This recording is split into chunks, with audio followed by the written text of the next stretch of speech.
Sound system सेकिंग लेवल। Sound के आसपास कोई ना हो, उचित दूरी बनाए रखे।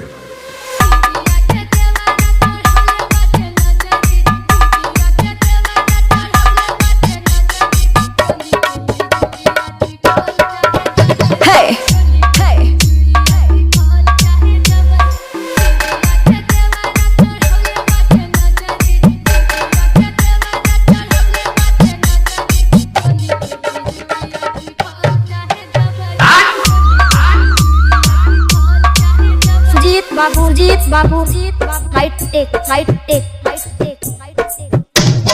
कुदरहा बाजार बस्ती कुदरहा बाजार बस्ती कुदरहा बाजार बस्ती कुदरहा बाजार बस्ती कुदरहा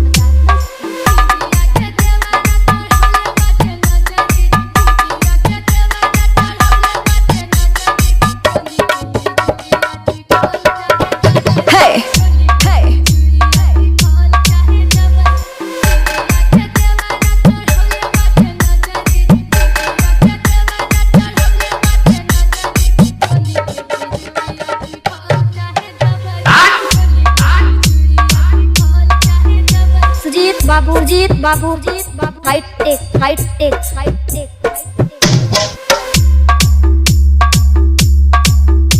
कुदरहा बाजार बस्ती कुदरहा बाजार बस्ती कुदरहा बाजार बस्ती